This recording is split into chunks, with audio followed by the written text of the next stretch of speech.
लीजिए सुनिए आचार्य चतुर्सेन शास्त्री के लिखे उपन्यास सोमनाथ के 56वें भाग गुजरात की राजधानी में को मेरी यानी समीर गोस्वामी की आवाज में। अमीर भस्मांक देव का संकेत समझ गया। उसने तुरंत छावनी तोड़ दी और गुजरात की शस्य श्यामला भूमि को उजाड़ता, राह बाट के गांवों को लूटता जलाता और निरीह स्त्री पुरुषों को तलवार के घाट उतारता झपाटे बंद अनहिल्य पट्टन की पौर पर जा खड़ा हुआ।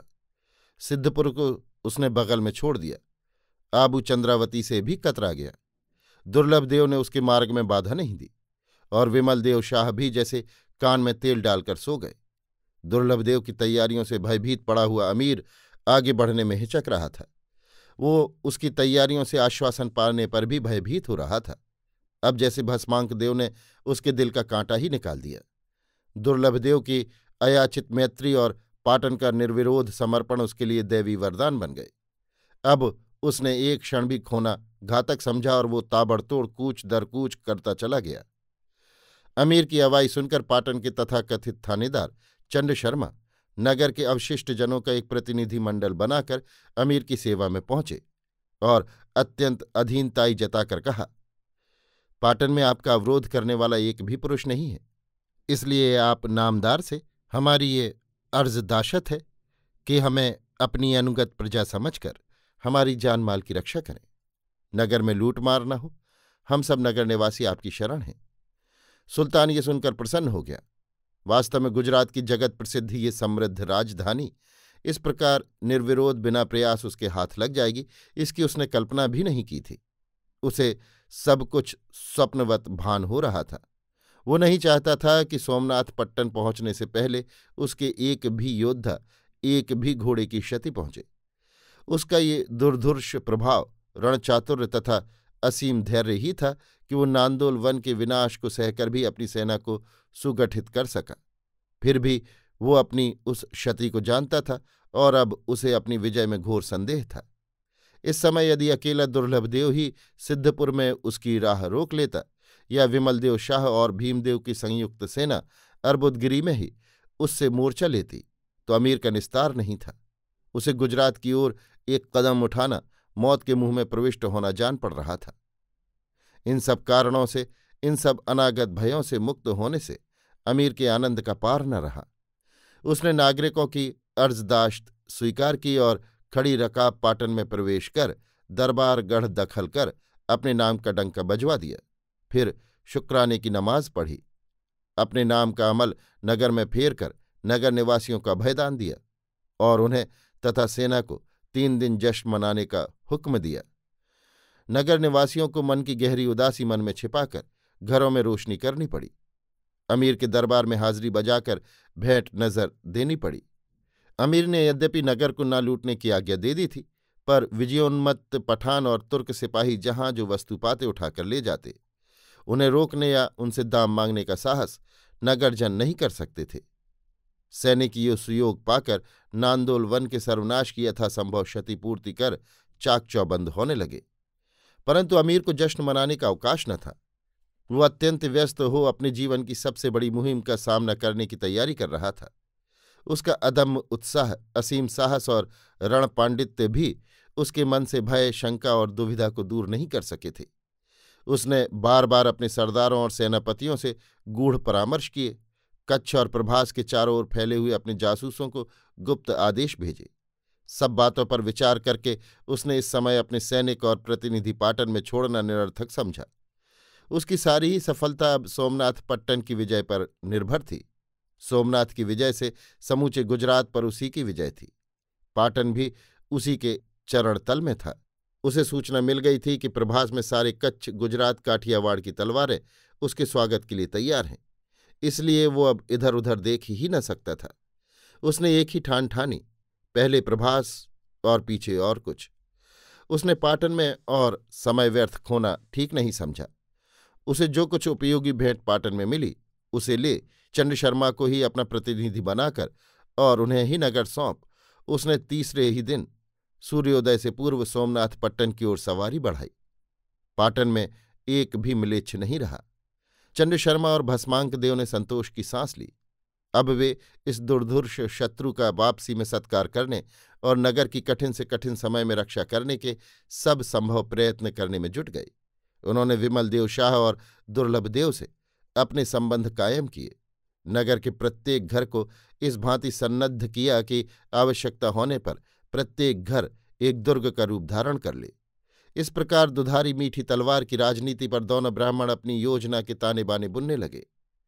पाटन में इस समय कुल 3000 पुरुष और केवल 500 स्त्रियां शेष थीं। इन सबको चंद्र शर्मा ने सैनिक रूप में संगठित कर दिया। आवश्यकता पड़ने पर प्रत्येक को शत्रु से मोर्चा किस भांति लेना पड़ेगा, ये सब उन्होंने समझाया। घरेलू पदार्थों को युद्ध साधन कैसे बनाया जाए ये बताया। योजना बनाकर व्यवस्थित रूप से पीछे हटना और आगे बढ़ना सिखाया। उनके हौसले बढ़ाए और भय निराशा के भाव उनके मन से दूर किए। महाराज वल्लभदेव और विमलदेव शाह से यातायात साधन तथा समाचार वाहन संबंधित रहें, ऐसी व्यवस्था की। दुर्लभदेव की एक एक गतिविधि पर दृष्टि रखी। वे प्रत्येक बात की मनचाही सूचना दुर्लभदेव को देते, उन्हें अपना राजा समझने का अभिनय करते और उनके आदेशों को मनमानी रीति पर पूरा करते। दुर्लभदेव अब अपने को 16वां आना गुजरात का राजा समझने लगे थे। वो प्रच्छन्न रूप से 1-2 बार पाटन भी आ चुके थे। चंद्र शर्मा की व्यवस्था से वे संतुष्ट थे। उन पर उन्हें तनिक भी संदेह नहीं था। चंद्र शर्मा की वो सीख कि जब तक अमीर खुल्लम खुल्ला उन्हें गुजरात का राजा घोषित न करे वे चुप ही बैठे रहें, उन्होंने मान ली थी। महाराज वल्लभदेव भी उसी भांति पाटन में प्रच्छन्न भाव से समय समय पर आकर इस कुटिल ब्राह्मण से परामर्श कर जाते थे तथा राजकोष की गुप्त सहायता ले जाते थे। इस प्रकार पाटन में अमीर की वापसी के स्वागत की तैयारियां हो रही थीं। ये नहीं कहा जा सकता था कि पाटन अमीर का स्वागत करेगा या भीमदेव अथवा दुर्लभदेव का। सब कुछ सोमनाथ पट्टन के परिणाम पर ही निर्भर था। अभी आप सुन रहे थे आचार्य चतुर्सेन शास्त्री के लिखे उपन्यास सोमनाथ के 56वें भाग गुजरात की राजधानी में को मेरी यानी समीर गोस्वामी की आवाज में। लीजिए सुनिए आचार्य चतुर्सेन शास्त्री के लिखे उपन्यास सोमनाथ के 57वें भाग किमाश्चर्य मतः परम को मेरी यानी समीर गोस्वामी की आवाज में। जिस समय गजनी का ये आतताई उत्तर भारत को इस प्रकार रौंदता हुआ, नगर जनपद सबको आग की भेंट करता हुआ सोमनाथ पाटन को भूमिसात करने बढ़ा चला जा रहा था, उस समय दक्षिण का चोल राजा 6 लाख अश्वों का अधिपति था, परंतु उसने आंख उठाकर भी इस आतताई की ओर नहीं देखा। वो बर्मा और बंगाल को जीतने ही में लगा रहा। यद्यपि राजा जयपाल की सहायता दिल्ली, अजमेर, कलिंजर और कन्नौज के राजाओं ने की थी, पर फिर भी उनकी पराजय ही हुई। महमूद के ये आक्रमण तो भारत के लिए भावी खतरे की एक विज्ञप्ति थे। महमूद से पराजित होना उतना निंदनीय नहीं था जितना उसके निर्बल और पराजित उत्तराधिकारियों से राज्य को न फेर लेना। सन 1175 तक पंजाब में महमूद का उत्तराधिकारी शासन करता रहा, जबकि उसका गजनी का साम्राज्य इससे बहुत पहले ही ध्वस्त कर दिया गया था। सिकंदर ने भी पंजाब को आक्रांत किया था, पर उस समय भारत 6 साल ही में स्वतंत्र हो गया था। ये चाणक्य और चंद्रगुप्त जैसे महापुरुषों का चमत्कार था। अंत में वो खतरा भारत पर वज्र की भांति टूट पड़ा। अमीर महमूद के बाद शाहबुद्दीन ने भारत पर करारे आघात किए और अंततः उत्तर भारत के हिंदू राज्यों की लाशों पर मुस्लिम साम्राज्य की स्थापना होकर रही। इससे देश में जो राजनीतिक और सामाजिक अस्थिरता उत्पन्न हुई वो बड़ी ही कष्टकर थी। केवल देश का शासन ही मुसलमानों के हाथ में नहीं चला गया, सामाजिक संस्थाओं, धार्मिक क्रियाओं, आर्थिक व्यवहारों तथा कला, व्यापार, स्थापत्य, विज्ञान और अन्यान्य राष्ट्रीय जीवन संबंधी बातों में भी उलटफेर हो गया। हिंदुओं की सैनिक वृत्ति नष्ट कर दी गई, क्योंकि उन्हें इन मुस्लिम विजेताओं ने अपने राज्य में कोई स्थान नहीं दिया। अरबी फारसी की शिक्षा प्रचलित कर दी गई। यद्यपि सारा भारत कभी भी मुस्लिम सत्ता के अधीन नहीं हुआ, परंतु सारा देश मुस्लिम शासन से प्रभावित अवश्य हो गया। मुस्लिम राज्य में हिंदू नागरिकता के अधिकारों से वंचित हो गए और उन्हें सामूहिक रूप से अर्धदास के रूप में रहना पड़ा। जिन बौद्धों की धर्म पताका नील महानद ब्रह्मपुत्र तक फहरा चुकी थी, इस्लाम ने उन्हें उनकी जन्मभूमि से एक बारगी ही निकाल बाहर किया।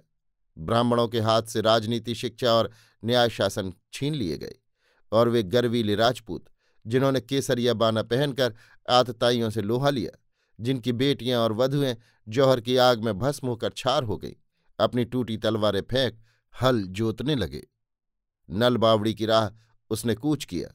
चतुर और विश्वस्त पथ प्रदर्शक उसे राह दिखा रहे थे। कूच करते करते ही वो सब व्यवस्था करता जाता था। किसी ने उसकी राह में बाधा न दी। ऋतु सुहावनी थी और मार्ग आरामदेह। चारों ओर हरियाली फैली थी। मार्ग में उसे खारे पानी के सरोवर मिले, जिनमें भांति भांति के दरियाई पक्षी आनंद से कलरव कर रहे थे। उन्हें इस आतताई के आगमन का कुछ गुमान भी न था। अमीर और उसके बर्बर सैनिकों के लिए ये सब दृश्य नवीन और अपूर्व थे। उसके गोविंदे, अन्वेषक तथा रक्षक टोलियां चौगिर्द फैलकर चल रही थीं। इस भूमि में बिना बोए बीड़ पैदा होते थे, जिन्हें खोद खोद कर वहां के निवासी लोधी आनंद से खा रहे थे। अमीर ने लोगों से पूछा तो उसने जाना, दुष्काल में हजारों गरीब जनों के प्राणों की रक्षा इसी से होती है। अर्धनग्न कृष्णवर्ण लोधियों को उसने बड़े कौतूहल से देखा। जंगलों में सुअरों के झुंड मोथे की जड़ अपनी थुथनी से खोद खोद कर खा रहे थे। ये सब देखता और चारों ओर से चौकन्ना हुआ अमीर झपाटे बंद आगे बढ़ा जा रहा था। उसकी आशाएं प्रतिक्षण बदलती जा रही थीं।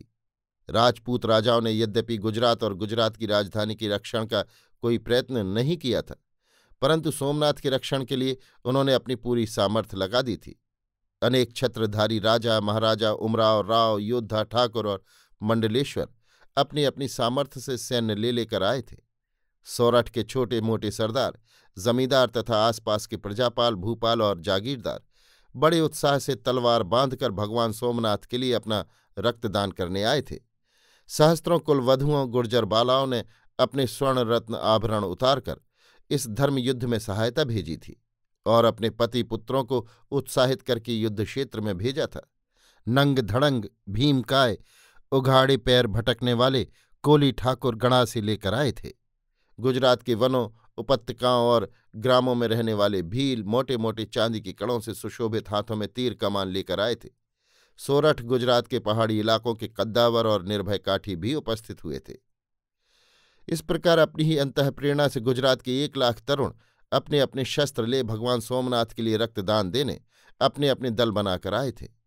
ये एक महत्वपूर्ण बात थी कि ये हिंदू अपने राजनीतिक जीवन में तो असंबद्ध थे, किंतु धार्मिक और सामाजिक जीवन में संबद्ध थे।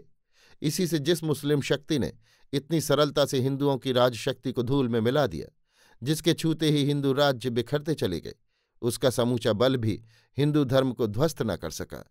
जब जब मुसलमानों ने हिंदुओं की धर्म भावना और सामाजिक जीवन पर बलात् प्रभाव डालना चाहा, तब तब उन्हें अजेय सामर्थ्य से टक्कर लेनी पड़ी और इसी का ये परिणाम हुआ कि मुसलमानों से सब प्रकार का असहयोग हिंदुओं में एक धार्मिक रूप धारण कर गया।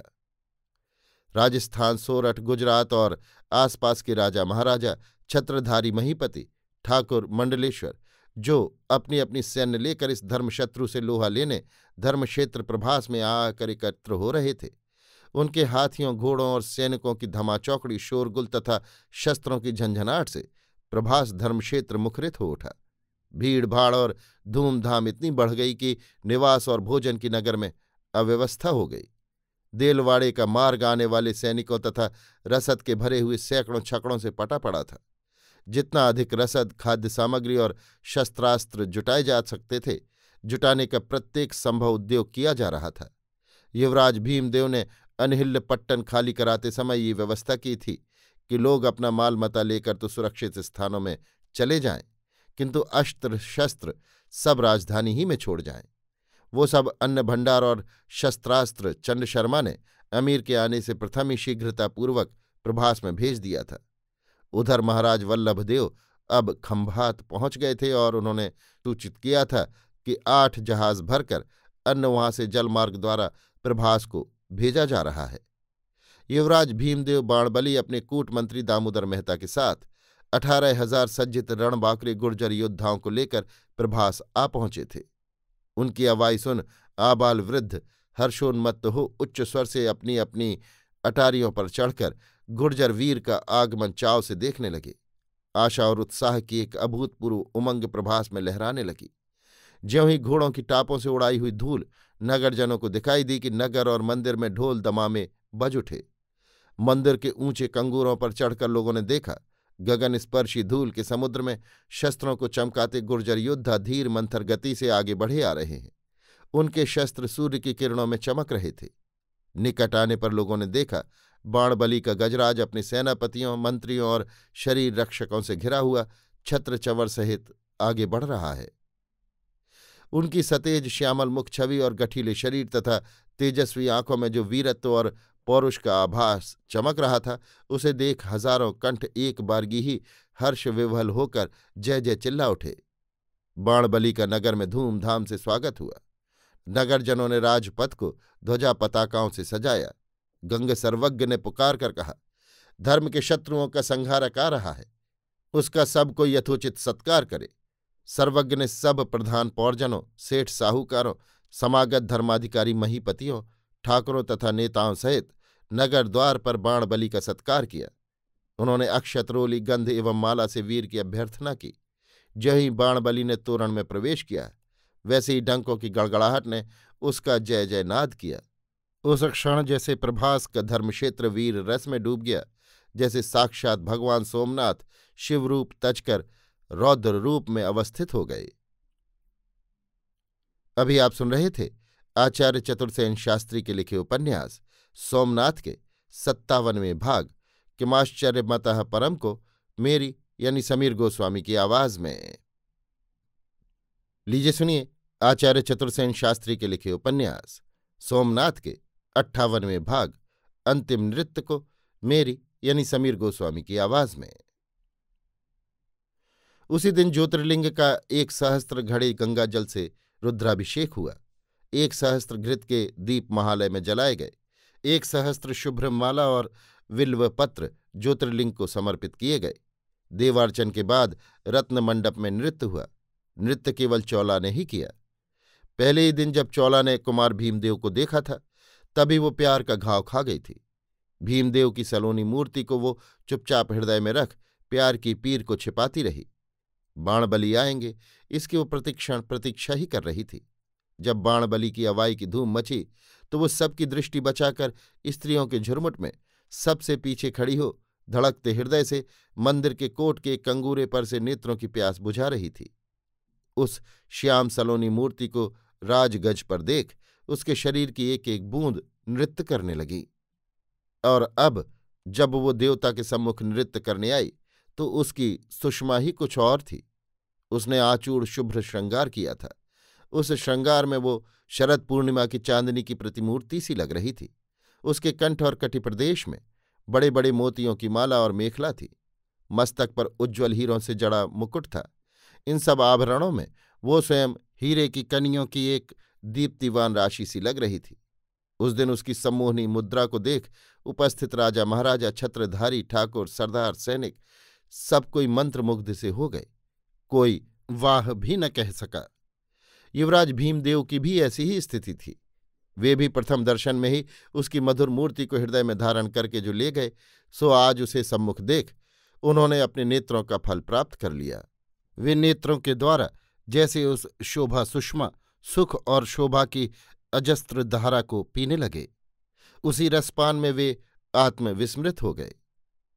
उन्हें होश तब हुआ जब गंग सर्वज्ञ ने नृत्य बंद करने का आदेश दिया। सर्वज्ञ का आदेश पाते ही चौला नत वदन देव वंदन कर वहीं भूमि पर लौट गई। उसने मन ही मन प्रार्थना की, हे देव, मेरे इस आराध्य की रक्षा करना। इसी क्षण गंग सर्वज्ञ ने जलद गंभीर स्वर में कहा, आज आप सब अंतिम बार भगवान सोमनाथ का दर्शन कर लीजिए। अब से जब तक गजनी के अमीर का आतंक दूर न हो, देवपट बंद रहेंगे। आप दर्शन न कर सकेंगे। केवल मैं देवदास एकमात्र देवार्चन करूंगा। आज मैं इस देवधाम और देवनगर के सब अधिकार गुर्जर युवराज भीमदेव को सौंपता हूं। आज से नगर और महालय पर उन्हीं का अबाध शासन चलेगा। आप सब लोग पूर्ण अनुशासन से इस विपत्ति काल में उनके आदेशों का पालन करेंगे। युवराज भीमदेव को मैं आज देवाविष्ट करता हूं। अब से भूत पावन भगवान सोमनाथ का निवास युवराज के शरीर में रहेगा। युवराज भीमदेव ही अब से इस संयुक्त धर्मसेना के एक छत्र महासेनापति हैं। सो इनकी प्रत्येक आज्ञा का पालन आप भगवान सोमनाथ की आज्ञा समझकर कीजिए। गंग सर्वज्ञ की इस घोषणा के उत्तर में उपस्थित जनता ने गगनभेदी जयनाद किया। महाराज भीमदेव की जय, महाधर्म सेनापति की जय, भगवान सोमनाथ की जय। इसी जय जयकार के बीच खड़े होकर भीमदेव ने एक संक्षिप्त भाषण दिया। सद्गृहस्थो, महाप्रभु सर्वज्ञ ने जो भार मुझे दिया है वो मैं प्राणांत उद्योग करके वहन करना अपना धर्म समझूंगा। हम सब पर घोर धर्म संकट आया है। ये गजनी का दैत्य जो अपने घोड़ों की टापों से हमारे धर्म और देश को हर बार रौंदता हुआ हमारी स्वर्ण मणि और प्रतिष्ठा के साथ हमारी देव संपदा का हरण करता है, सो ये उसका दोष नहीं, हमारा ही दोष है। हमारी ही कायरता, फूट और स्वार्थ ने उस धर्मद्वेषी को सफल अभियान वाला बनाया है। आज मैं चालुक्य भीमदेव अपने प्राणों की शपथ खाकर कहता हूं कि जब तक मेरे रक्त की एक भी बूंद मेरे शरीर में रहेगी मैं इस दैत्य का दलन करूंगा, और ये मैं आप ही के सहयोग और सहायता के बल पर कह रहा हूं। एक बार फिर गगनभेदी जय जयकार हुआ। सर्वज्ञ ने हाथ के संकेत से सबको निवारण किया। भीमदेव ने कुछ क्षण शांत रहकर कहा, अब आज से ये प्रभास तीर्थ प्रभास दुर्गाधिष्ठान हुआ।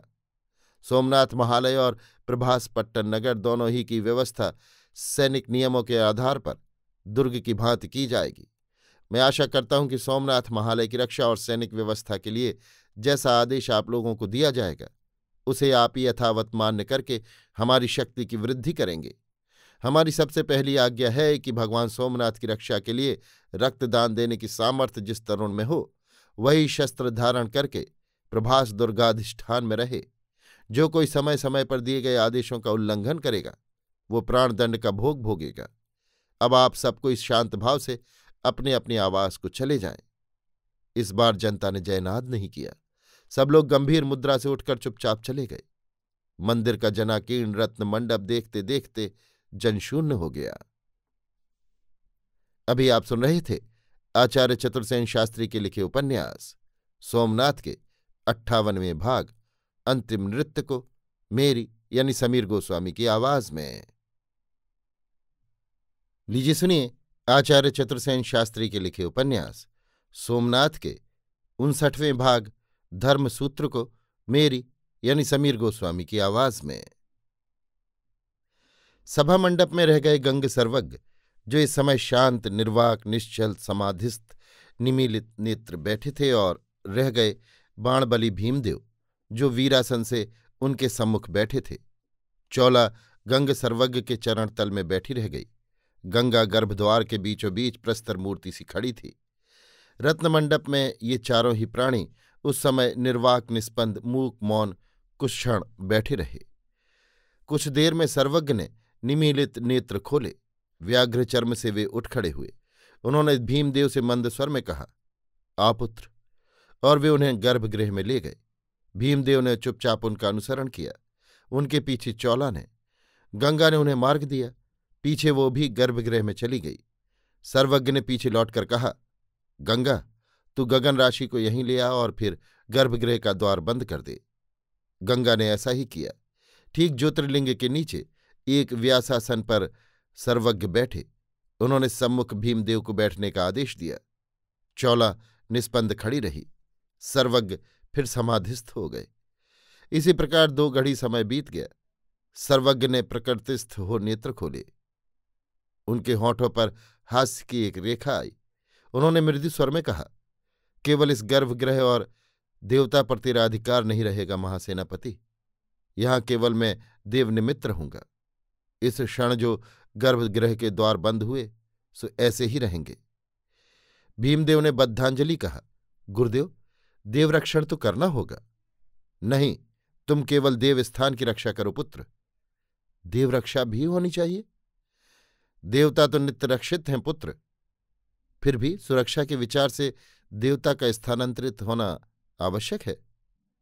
सर्वदेशस्थ सर्वव्यापी देवता का कैसे स्थानांतर करोगे पुत्र? मेरा अभिप्राय ज्योतिर्लिंग से है प्रभु। पार्थिव लिंग शरीर से जब ज्योति अंतर्धान हुई तब देवाधिष्ठान वहां कहाँ रहा? देव प्रस्थान तो हो चुका। कब? आज अभी। तो अब ये लिंग देवता नहीं। नहीं, देवता का पार्थिव शरीर है, जैसे मृत पुरुष का निष्प्राण शरीर रह जाता है। देवता कहाँ गए? अंतर्धान हो गए।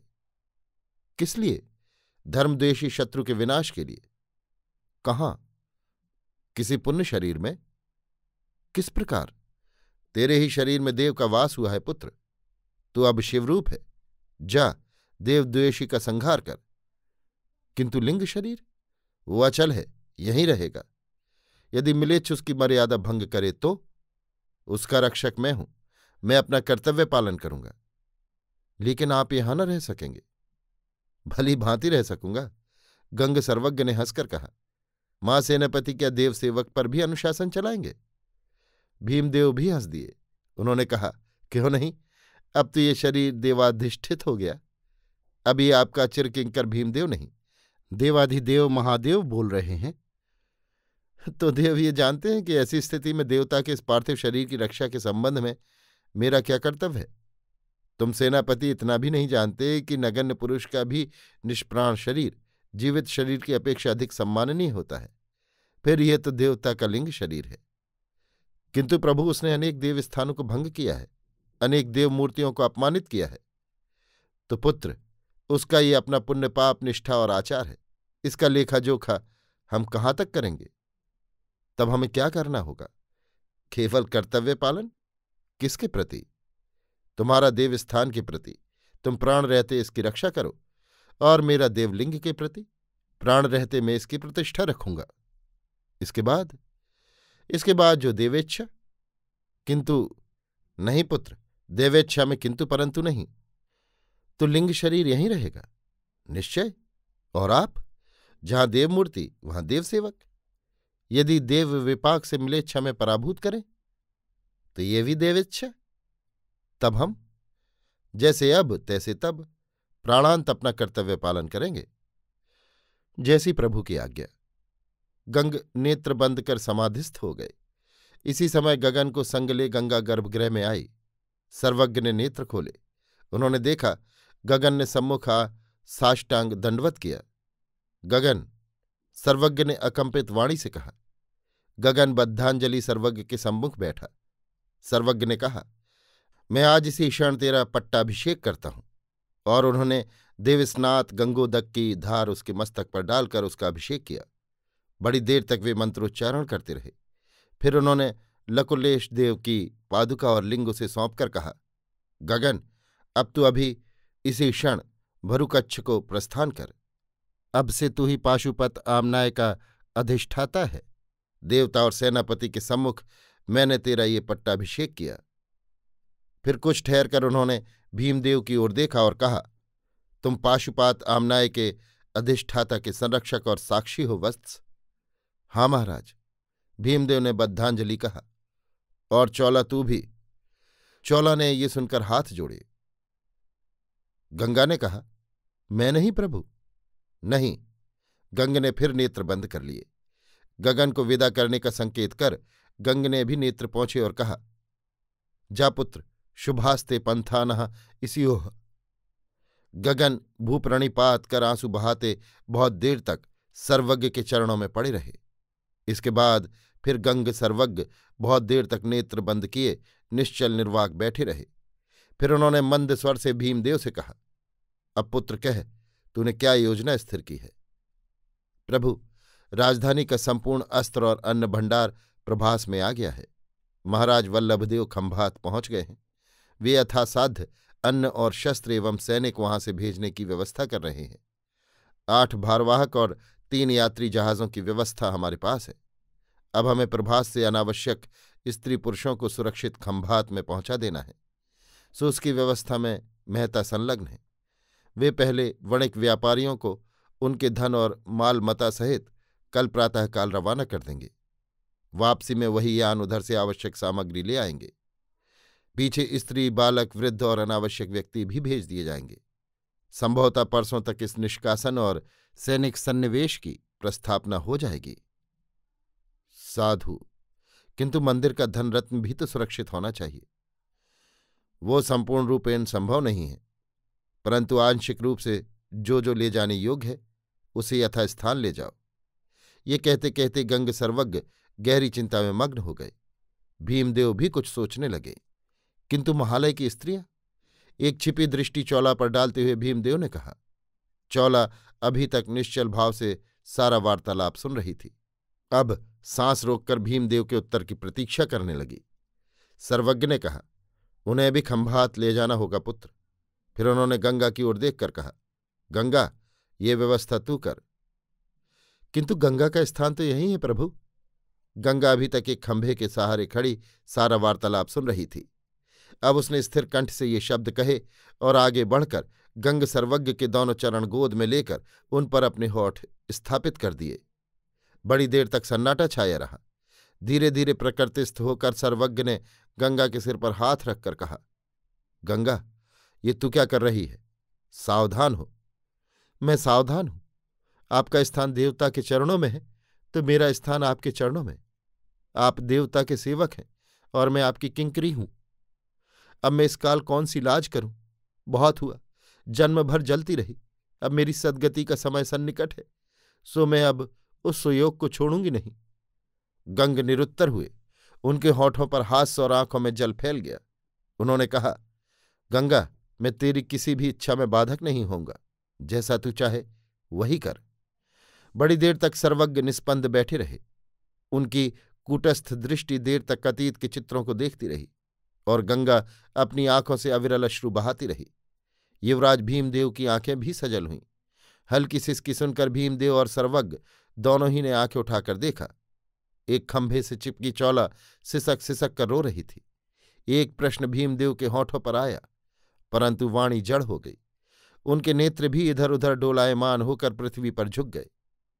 गंग ने स्नेहार्द्र स्वर में आसन से उठकर कहा, भीमदेव पुत्र, यहां आ और पुत्री चौला, तू भी, दोनों आओ। वे दोनों को ज्योतिर्लिंग के सानिध्य में ले गए। कंपित चरणों से चलकर चौला भीमदेव के पार्श्व में खड़ी हो गई। उसका सर्वांग कांप रहा था। बड़ी देर तक सर्वज्ञ ध्यानस्थ हो देवता के सम्मुख खड़े रहे। फिर स्थिर कंठ से कहा, आगे बढ़ो युवराज, और तुम भी चौला। दोनों ज्योतिर्लिंग के निकट अंतरायण में जा खड़े हुए। वहां एक चौला का हाथ भीमदेव के हाथ में देकर उस पर मंत्रपूत जल और बिल्व फल रख सर्वज्ञ ने कहा, पुत्र भीमदेव, आज तुम देवाविष्ट सत्य हो। तुम्हारी सेवा के लिए देवदासी चौला मैं तुम्हें अर्पण करता हूं। ये तुम्हारे ही समान उच्च वंशोद्भव राजकुल की कन्या है। इसकी रक्षा और सम्मान करना। और पुत्री चौला, ये साक्षात शिवरूप सत्व भीमदेव तेरी श्रद्धा, पूजा और सेवा का पात्र है। इसी के माध्यम से तू अब से अपनी श्रद्धा, पूजा और देवार्पण करना। अब तुम अभिन्न हो, धर्मसूत्र में बद्ध हो। चौला पीपल के पत्ते की भांति कांपने लगी। भीमदेव अवाक रह गए। एक अनिर्वचनीय सुख से अभिभूत होकर वे गंग के चरणों में झुक गए। चौला अर्धमूर्छित हो पृथ्वी पर वहीं देव सानिध्य में गिर गई। अभी आप सुन रहे थे आचार्य चतुर्सेन शास्त्री के लिखे उपन्यास सोमनाथ के 59वें भाग धर्मसूत्र को मेरी यानी समीर गोस्वामी की आवाज में। लीजिए सुनिए आचार्य चतुर्सेन शास्त्री के लिखे उपन्यास सोमनाथ के 60वें भाग प्रभास दुर्गाधिष्ठान को मेरी यानी समीर गोस्वामी की आवाज में। भीमदेव ने नगर का भार बालूका राय को सौंपा। मंदिर की रक्षा का भार जूनागढ़ के राव को दिया गया। मंदिर का धन रत्न, कोष और भीति व्यवस्था मकवाणा के सुपुर्द हुई। दामोदर मेहता को गुप्तचर विभाग और सूचना विभाग सौंपा गया। रसद और व्यवस्था पत्री के ठाकुर को और प्रभास पट्टन के जलतट की रक्षा कमालाखानी के सुपुर्द की गई। संपूर्ण संयुक्त धर्म सैन्य का भार बाणबली ने स्वयं लिया। बालूका राय ने तुरंत नगर में सैनिक व्यवस्था घोषित कर दी और तुरंत ही निष्कासन कार्य आरंभ हो गया। नगर के व्यापारी सेठ साहूकार अपना मालमता धन रत्न लेकर पुत्र परिजन सहित ठठ के ठठ खंभात जाने के जहाज पर आने लगे। 3 प्रहर बीतते बीतते ये कार्य समाप्त हो गया। उसी दिन रात को पट्टन के संपूर्ण ब्राह्मण परिवार भी रवाना कर दिए गए। उन्हीं के साथ सब बालक और स्त्रियां भी। बहुत नगर जन स्थल मार्ग से इसी दिन चले आए। 8 प्रहर में नगर का रूप ही बदल गया। सभी सूने घरों में सैनिकों ने अपने अड्डे जमा लिए। स्थान स्थान पर मोर्चेबंदी होने लगी। प्राचीर, तट, पुल, खाई, परकोट सभी का संस्कार हुआ। सर्वत्र ही प्रहरियों की नियुक्ति हुई। नगर में एक भी स्त्री, एक भी बालक दृष्टिगोचर नहीं होता था। हाट बाट में शस्त्रों के बनाने के कारखाने देखते देखते खड़े हो गए। स्थान स्थान पर योद्धा अपनी अपनी तलवारों की धार सान पर चढ़ाने लगे। वातावरण में वीर रस का प्रादुर्भाव हो गया। लोग बेसब्री से देवभंजक गजनी के दैत्य की प्रतीक्षा करने लगे। ये सारी व्यवस्था करके महासेनापति ने संपूर्ण संयुक्त सैन्य की परेड कराई। सारी सेना को एकत्र किया गया। उसमें 12,000 काठियावाड़ के अडिग योद्धा अपने गठीले टट्टुओं पर सवार थे। 7,000 गुजरात की विकट पहाड़ियों की गुफाओं में नंगे रहने वाले भील हाथ में भाला और तीर कमान लिए आए थे। 3,000 कोली ठाकरों की ग्रामीण सैन्य गंडासों और फरसों से लैस थी। 10,000 राजपूत क्षत्रिय मारवाड़ सिंध और आसपास के इलाके से आए थे एवं 18,000 गुर्जर सेना बाणबली की कमान में थी। इस प्रकार प्रभास के प्रांगण में 50 सहस्त्र दल का जमाव था। जरीन जीन वाले सफेद घोड़े पर सेनापति के ठाठ में बाणबली भीमदेव छत्र चमर धारण कर उपस्थित हुए। उनका चपल अश्व हवा में उछल रहा था। उसके मुकुट कान कंठ और जीन पर जड़े मणि सूर्य की धूप में चमक रहे थे। महासेनापति भीमदेव ने झिलमिल कवच धारण किया था। उनके तेजस्वी श्यामल चेहरे पर तेज झलक रहा था। सम्मुख खड़े हिंदू बल को देखकर उन्होंने तलवार म्यान से निकालकर जय घोष किया। जय ज्योतिर्लिंग, जय सोमनाथ, जय सोमनाथ। एक साथ ही सहस्त्रों कंठों से जय ज्योतिर्लिंग का गगनभेदी स्वर निकला, जैसे समुद्र में तूफान आ गया हो। अभी आप सुन रहे थे आचार्य चतुर्सेन शास्त्री के लिखे उपन्यास सोमनाथ के 60वें भाग प्रभास दुर्गाधिष्ठान को मेरी यानी समीर गोस्वामी की आवाज में।